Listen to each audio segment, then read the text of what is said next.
Video കാണുന്ന നിങ്ങളോട് ആദ്യമേ ഒന്ന് പറയട്ടെ, നിങ്ങൾ ആദ്യമായാണ് ഞങ്ങളുടെ ചാനൽ കാണുന്നതെങ്കിൽ ചാനൽ സബ്സ്ക്രൈബ് ചെയ്യാതെയാണ് കാണുന്നതെങ്കിൽ ചാനൽ ഒന്ന് സബ്സ്ക്രൈബ് ചെയ്യാനും മറ്റുള്ളവരിലേക്ക് ഷെയർ ചെയ്യാനും മറന്നു പോകരുത്.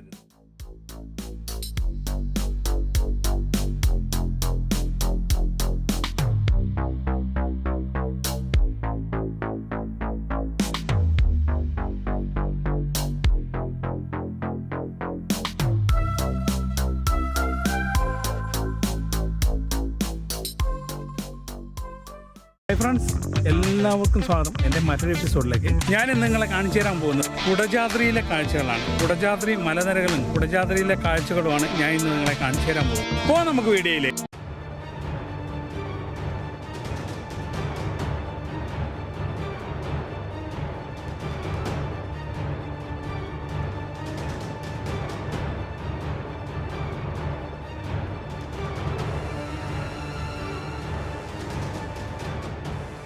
നമ്മളങ്ങനെ കുടജാദ്രിയിലെത്തുകയാണ്. ഇനി നമുക്ക് കുറച്ച് ദൂരം നടന്ന് കയറാനാണ്. ഈ ഭാഗത്തായിട്ട് ദേവി മൂകാസുരനെ വധിച്ചു എന്ന് വിശ്വസിക്കുന്ന ഏതാണ്ട് ഒരു 2400 വർഷത്തോളം പഴക്കമുണ്ട് എന്ന് കരുതപ്പെടുന്ന ഒരു തൃശൂലത്തിന്റെ ഭാഗം ഇവിടെയുണ്ട്. തൃശൂലം ഇവിടെയാണ് സ്ഥാപിച്ചത്. അത് ഒരു കല്ല് കെട്ടി ഇന്നും ശാസ്ത്രലോകത്തെ വിസ്മയിപ്പിക്കുന്ന ഒരു കാഴ്ചയാണ്. ഇത്ര വർഷമായിട്ടും ഇത് തുരുമ്പ് പിടിക്കാതെ കിടക്കുന്നു എന്നുള്ളത് ശാസ്ത്രലോകത്തെ പോലും വിസ്മയിപ്പിക്കുന്ന ഒരു കാഴ്ചയാണ്. ദേവിയുടെ തൃശൂലമാണ്. മൂകാസുരനെ വധിച്ചു എന്ന് വിശ്വസിക്കുന്ന ഈ തൃശൂലം ഇവിടെ ഭദ്രമായി തറ കെട്ടി ആ തറയിൽ തറച്ചു വെച്ച ഒരു കാഴ്ച നമുക്കിവിടെ കാണാൻ പറ്റും. തൊട്ടടുത്ത് തന്നെയായി ഒരു ചെറിയ ദേവീക്ഷേത്രമുണ്ട്. മൂലക്ഷേത്രം എന്നാണ് പറയുന്നത്. നമ്മുടെ കഴിഞ്ഞ എപ്പിസോഡിൽ മൂകാംബികയിൽ നിന്ന് കുടജാദ്രിയിലേക്കുള്ള ഓഫ് റോഡ് ജീപ്പ് സർവീസും കാഴ്ചകളും മനോഹരമായി കാണിച്ചിട്ടുണ്ട്. അത് കാണാത്തവരാണ് നിങ്ങളെങ്കിൽ ആ വീഡിയോ കൂടി ഒന്ന് കാണാൻ ശ്രമിക്കും. കാരണം അത്രയേറെ മനോഹരമായ ഓഫ് റോഡ് ജീപ്പ് യാത്ര നമുക്കൊരു പക്ഷേ മറ്റെവിടെയും സഞ്ചരിക്കാൻ സാധിച്ചു എന്ന് വരില്ല. ജീപ്പ് സർവീസ് അവസാനിക്കുന്നിടത്ത് നിന്ന് ഏതാണ്ട് 1.5 കിലോമീറ്ററോളം ദൂരം നമുക്ക് നടന്ന് കയറാനുണ്ട്. കുത്തനെയുള്ള കയറ്റവും ചെങ്കുത്തായ മലമ്പാതയിൽ കൂടിയുള്ള യാത്രയും ഒക്കെ നമുക്കൊരു അനുഭവമായി. ഈ യാത്ര സർവജ്ഞപീഠത്തിലേക്കാണ്. ശങ്കരാചാര്യർ തപസ് ചെയ്ത സർവജ്ഞപീഠം ഒന്ന് കാണാൻ, അവിടെയൊന്ന് ഏകാഗ്രതയോടുകൂടി അവിടെയൊന്ന് ഇരിക്കാനുമാണ് ഈ യാത്ര നമ്മൾ പോകുന്നത്. ഞാൻ ഇതിനു മുൻപ് സർവജ്ഞപീഠം സന്ദർശിച്ചിട്ടുണ്ട്. എന്തോ ഒരു ശക്തി നമ്മളെ വീണ്ടും വീണ്ടും ഇങ്ങോട്ടേക്ക് ആകർഷിക്കും. വീണ്ടും വരാൻ തോന്നുന്ന ഒരു പ്രത്യേകത ഇവിടെയുണ്ട്. അത് ഈശ്വര ചൈതന്യമാണോ പ്രകൃതിയാണോ എന്ന് നമുക്ക് പറയാൻ പറ്റില്ല. അത്രയും മനോഹരമായ ഒരിടം അതാണ് കുടജാദ്രി.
കർണാടകയിലെ ഷിമോഗ ജില്ലയിൽ പശ്ചിമഘട്ട മലനിരകൾ സ്ഥിതി ചെയ്യുന്ന അതിമനോഹരമായ ഒരു മലനിരയാണ് കുടജാദ്രി.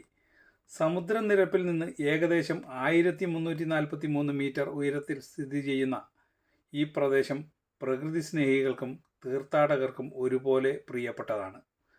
ആദിശങ്കരാചാര്യർ തപസ്സു ചെയ്ത ഇടം എന്ന നിലയിൽ ഇതിന് ആത്മീയ പ്രാധാന്യവുമുണ്ട്. കുടജാദ്രിയുടെ ചരിത്രം ആദിശങ്കരനുമായി ആഴത്തിൽ ബന്ധപ്പെട്ടിരിക്കുന്നു. സർവജ്ഞപീഠം മലമുകളിൽ ശങ്കരാചാര്യർ ധ്യാനത്തിലിരിക്കുന്ന ഇടത്താണ് സർവജ്ഞപീഠം സ്ഥിതി ചെയ്യുന്നത്.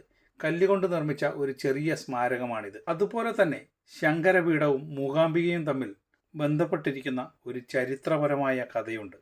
തൻ്റെ തപസ്സിൽ പ്രസാദിച്ച ദേവിയോട് കേരളത്തിലേക്ക് വരണമെന്ന് ശങ്കരാചാര്യർ ആവശ്യപ്പെട്ടു. ദേവി അത് സമ്മതിച്ചുവെങ്കിലും ഒരു നിബന്ധന മുന്നോട്ട് വെച്ചു. ശങ്കരൻ മുന്നിൽ നടക്കണം, ദേവി പിന്നാലെ വരും. എന്നാൽ ഒരിക്കൽ പോലും തിരിഞ്ഞു നോക്കാൻ പാടില്ല. നടത്തത്തിനിടയിൽ ദേവിയുടെ കാൽച്ചിലമ്പിൻ്റെ ശബ്ദം കേൾക്കാത്തതിനാൽ ശങ്കരൻ തിരിഞ്ഞു നോക്കുകയും ദേവി അവിടെ കുടിയിരിക്കുകയും ചെയ്തു എന്നാണ് ഐതിഹ്യം. അവിടമാണ് ഇന്ന് കൊല്ലൂർ മൂകാംബിക ക്ഷേത്രം സ്ഥിതി ചെയ്യുന്നത്. കുടജാദ്രി മലയുടെ മുകളിൽ നിന്ന് കുത്തനെയുള്ള ഇറക്കം ഇറങ്ങിച്ചെന്നാൽ ചിത്രമൂല എന്ന ഗുഹയിലെത്താം. ഇവിടെയാണ് ശങ്കരാചാര്യർ കഠിനമായ തപസ് അനുഷ്ഠിച്ച് എന്ന് വിശ്വസിക്കപ്പെടുന്നു.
കൊല്ലൂരും കുടജാദ്രിയും എന്ന് കേൾക്കുമ്പോൾ നമ്മുടെ മനസ്സിൽ ആദ്യം ഓടിയെത്തുന്നത് ശങ്കരാചാര്യരെക്കുറിച്ചാണ്. ആദിശങ്കരൻ. അദ്ദേഹം ഇന്ത്യയിൽ 4 ദിക്കുകളിലായി 4 മഠങ്ങൾ സ്ഥാപിച്ചു.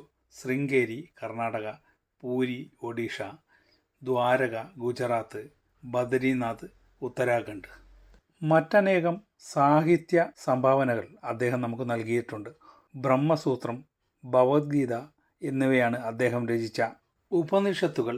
ബ്രഹ്മസൂത്രം, ഭഗവത്ഗീത എന്നിവയ്ക്ക് അദ്ദേഹം രചിച്ച വ്യാഖ്യാനങ്ങൾ വിശ്വപ്രസിദ്ധമാണ്. കൂടാതെ ഭജഗോവിന്ദം, സൗന്ദര്യലഹരി, കനകധാര സ്തോത്രം തുടങ്ങിയ നിരവധി ഭക്തി സ്തോത്രങ്ങളും അദ്ദേഹം രചിച്ചിട്ടുണ്ട്.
വെറുമൊരു വിനോദസഞ്ചാര കേന്ദ്രമല്ല കുടജാദ്രി. അത് പ്രകൃതിയുടെ വന്യതയുടെയും ആത്മീയതയുടെ ലാളിത്യവും ഒന്നിക്കുന്ന ഒരിടമാണ്. ആ കുന്നിൻ മുകളിലെ തണുത്ത കാറ്റും സർവജ്ഞപീഠത്തിലെ മൗനവും ഏതൊരു മനുഷ്യന്റെയും ഉള്ളിൽ ഒരു പുതിയ ഊർജം നിറക്കാൻ പോകുന്നതാണ്. പ്രകൃതിയെ സ്നേഹിക്കുന്നവരും ദൈവത്തെ തിരയുന്നവരും ജീവിതത്തിൽ ഒരിക്കലെങ്കിലും സന്ദർശിക്കേണ്ട പുണ്യഭൂമിയാണ് കുടജാദ്രി.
ഇവിടുത്തെ ഭൂപ്രകൃതിയും ജൈവ വൈവിധ്യവും പറഞ്ഞറിയിക്കാൻ പറ്റാത്തതാണ്. പശ്ചിമഘട്ടത്തിന്റെ ഭാഗമായതിനാൽ കുടജാദ്രി നിത്യഹരിത വനങ്ങളാൽ സമ്പന്നമാണ്. മൂകാംബിക വന്യജീവി സങ്കേതം. കുടജാദ്രി ഈ വന്യജീവി സങ്കേതത്തിന്റെ പരിധിയിലാണ് വരുന്നത്. മലബാർ സിവിറ്റ്, രാജവെമ്പാല, മലയണ്ണാൻ തുടങ്ങിയ അപൂർവ ജീവികളുടെ ആവാസ കേന്ദ്രമാണിത്. ഉയരത്തിലുള്ള പുൽമേടുകളും താഴ്വാരകളിലെ ഇടതൂർന്ന കാടുകളും ഇവിടുത്തെ പ്രത്യേകതയാണ്. ട്രക്കിങ്ങിനിടയിൽ കാണുന്ന ഹിഡുമനൈ വെള്ളച്ചാട്ടം സഞ്ചാരികളുടെ പ്രധാന ആകർഷണമാണ്. 7 ഘട്ടങ്ങളിലായി താഴേക്ക് പതിക്കുന്ന ഈ വെള്ളച്ചാട്ടം അതിമനോഹരവുമാണ്. സാഹസികത ഇഷ്ടപ്പെടുന്നവർക്ക് കുടജാദ്രി ഒരു സ്വർഗമാണ്. മല കയറാൻ പ്രധാനമായും 2 വഴികളാണുള്ളത്. ഒന്ന് ജീപ്പ് മാർഗമാണ്. നിട്ടൂരിൽ നിന്നോ കൊല്ലൂരിൽ നിന്നോ വാടകയ്ക്ക് ലഭിക്കുന്ന ജീപ്പുകൾ വഴി കുത്തനെയുള്ള മൺപാതകളിലൂടെ മലമുകളിൽ എത്താം. ഈ യാത്ര തന്നെ വലിയൊരു സാഹസികതയാണ്. മറ്റൊന്ന് നടന്നു കയറുന്ന വഴിയാണ്. പ്രകൃതി ആസ്വദിച്ച് നടക്കാൻ ആഗ്രഹിക്കുന്നവർ കാട്ടുപാതകളിലൂടെ നടന്നു കയറുന്നു. ഏകദേശം 4-5 മണിക്കൂർ എടുക്കും ഈ മലമുകളിലെത്താൻ. കുടജാദ്രി മലമുകളിൽ നിന്നുള്ള അസ്തമയം കാണാൻ ലോകത്തിന്റെ വിവിധ ഭാഗങ്ങളിൽ നിന്ന് ആളുകൾ എത്തുന്നു. ആകാശം ചുവന്നു തൊടുത്ത് അറബിക്കടലിന്റെ വിദൂര ദൃശ്യം നോക്കി നിൽക്കുന്നത് മനസ്സിന് വലിയ ശാന്തി നൽകുന്ന അനുഭവമാണ്.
ഏതാണ്ട് നടന്ന് സർവജ്ഞപീഠം കാണുന്ന ദിക്കിലെത്തി. ഇനി കുറച്ചു ദൂരം കൂടി നടന്നു കഴിഞ്ഞാൽ നമുക്ക് ശങ്കരാചാര്യർ തപസ്സു ചെയ്ത സർവജ്ഞപീഠത്തിലെ അരികിലെത്താം. ഈ പുണ്യഭൂമിയിൽ എത്തിച്ചേരുക എന്നത് തന്നെ ഒരു അനുഗ്രഹമാണ്. മൂകാംബികയിൽ നമ്മൾ വരാൻ ഒരുങ്ങിയാൽ പോലും ദേവി വിളിക്കണം എന്ന് ഒരു ചൊല്ല് പരക്കെയുണ്ട്. അത്രയേറെ പുണ്യമായ കൊല്ലൂരും കുടജാദ്രിയും എത്തിച്ചേരുക എന്നത് ഏതൊരു ഭക്തന്റെയും ജീവിതാഭിലാഷമായിരിക്കാം. ഇത്രയും ദൂരം നടന്നു കഴിയുമ്പോൾ ആ മനോഹരമായ കാഴ്ച നമ്മളെ മാടി വിളിക്കുന്ന ഒരു സ്ഥിതിയിലെത്തും. കാരണം നമ്മൾ 1.5 കിലോമീറ്റർ ദൂരം നടന്ന് കുന്നും ചെങ്കുത്തായ പാറക്കൂട്ടങ്ങളും കടന്ന് ഇവിടെ എത്തുമ്പോൾ ഈ മനോഹരമായ സ്ഥലത്താണ് ഈ ശങ്കരാചാര്യർ തപസ്സു ചെയ്ത ഇവിടമാണ് നമ്മൾ എത്തിച്ചേരുന്നത്. ഇവിടെ ഇത്രയും മനോഹരമായ ഈ സ്ഥലത്തെ അനുഭവം ഏതൊരു മനുഷ്യന്റെയും നടന്നു വന്ന തളർച്ചയെയും വേദനയും എല്ലാം ഇല്ലാതാക്കുന്ന ഒരു സ്ഥലമാണ്. കുടജാദ്രിയിലെ ഏറ്റവും മനോഹരമായ ആ സ്ഥലത്തേക്കാണ് നമ്മൾ എത്തിക്കൊണ്ടിരിക്കുന്നത്. ലോകത്തെ മുഴുവൻ കീഴടക്കിയ ശേഷം എല്ലാ വിജ്ഞാന ശാഖകളിലും അറിവുള്ളവർക്ക് മാത്രം പ്രവേശിക്കാവുന്ന സർവജ്ഞപീഠം ഇവിടെ വെച്ച് കയറിയെന്നാണ് ഐതിഹ്യം. കല്ലിൽ നിർമ്മിച്ച ചെറിയൊരു മണ്ഡപമാണ് ഇവിടെ കാണാൻ സാധിക്കുന്നത്. വളരെ ലളിതമായ ഒരു നിർമ്മിതിയാണിത്. ചതുരാകൃതിയിലുള്ള ഈ മണ്ഡപത്തിനുള്ളിൽ ശങ്കരാചാര്യരുടെ ഒരു വിഗ്രഹവും പ്രതിഷ്ഠിച്ചിട്ടുണ്ട്. പ്രകൃതി ക്ഷോഭങ്ങളെയും കഠിനമായ കാറ്റിനെയും അതിജീവിച്ച് നൂറ്റാണ്ടുകളായി ഇതിവിടെ നിലകൊള്ളുന്നു. മൂകാംബികാ ദേവി ശങ്കരാചാര്യർക്ക് ദർശനം നൽകിയത് ഇവിടെ വെച്ചാണെന്ന് വിശ്വസിക്കപ്പെടുന്നു. അതിനാൽ മൂകാംബിക ഭക്തർക്ക് ഈ സ്ഥലം അതീവ പാവനമാണ്. ഇവിടെ നിന്നാൽ അറബിക്കടലിന്റെ ദൂരക്കാഴ്ചയും പശ്ചിമഘട്ടത്തിന്റെ വശ്യമായ സൗന്ദര്യവും ആസ്വദിക്കാൻ കഴിയും. പ്രകൃതി സൗന്ദര്യവും ആത്മീയതയും ഒത്തുചേരുന്ന കുടജാദ്രിയിലെ ഏറ്റവും ശാന്തമായ ഒരിടമാണ് സർവജ്ഞപീഠം.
കുടജാദ്രി മലനിരകളുടെയും സർവജ്ഞപീഠത്തിൻ്റെയും മനോഹരമായ കാഴ്ചകളും വിശേഷങ്ങളും നിങ്ങൾക്ക് ഇഷ്ടപ്പെട്ടുവെന്ന് കരുതുന്നു. നിങ്ങൾ ആദ്യമായാണ് ഞങ്ങളുടെ ചാനൽ കാണുന്നുവെങ്കിൽ, ചാനൽ സബ്സ്ക്രൈബ് ചെയ്യാതെയാണ് കാണുന്നുവെങ്കിൽ ചാനൽ ഒന്ന് സബ്സ്ക്രൈബ് ചെയ്യാനും മറ്റുള്ളവരിലേക്ക് ഷെയർ ചെയ്യാനും നിങ്ങളുടെ വിലയേറിയ അഭിപ്രായങ്ങളും നിർദ്ദേശങ്ങളും ഞങ്ങളെ കമൻ്റായി എഴുതി അറിയിക്കാനും മറക്കരുത്.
കൊല്ലൂരിൽ നിന്ന് യാത്ര പുറപ്പെട്ട് ഏതാണ്ട് മലമുകളിൽ എത്താറാകുമ്പോൾ നമ്മൾ കാണുന്ന കാഴ്ചകൾ അത്ഭുതത്തോടെ കൂടിയേ നമുക്ക് കാണാൻ കഴിയുള്ളൂ. കാരണം അത്രയും മനോഹരമായ മൊട്ടക്കുന്നുകളാണ് ഓരോ ഭാഗത്തും കാണുന്നത്.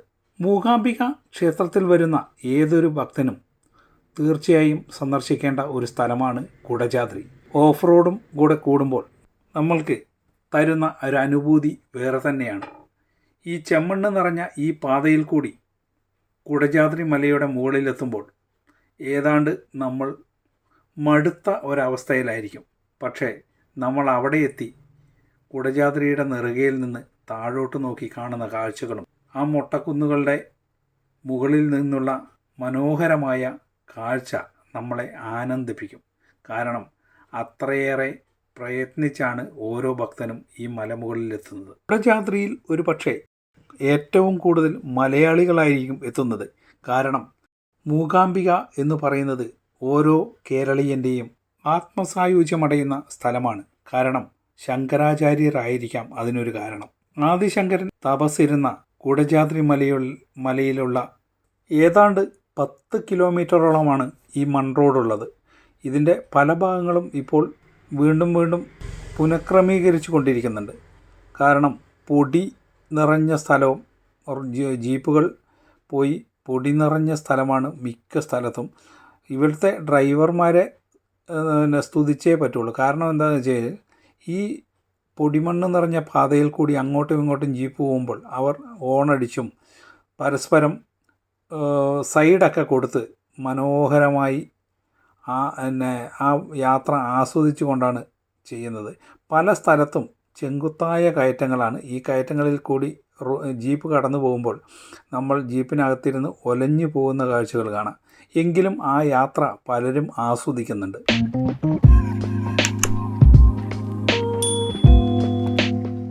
കൊല്ലൂർ മൂകാംബിക ക്ഷേത്രത്തിൻ്റെ രാത്രി കാഴ്ചകളും വിശേഷങ്ങളും അടുത്ത എപ്പിസോഡിൽ നമുക്ക് കാണാവുന്നതാണ്.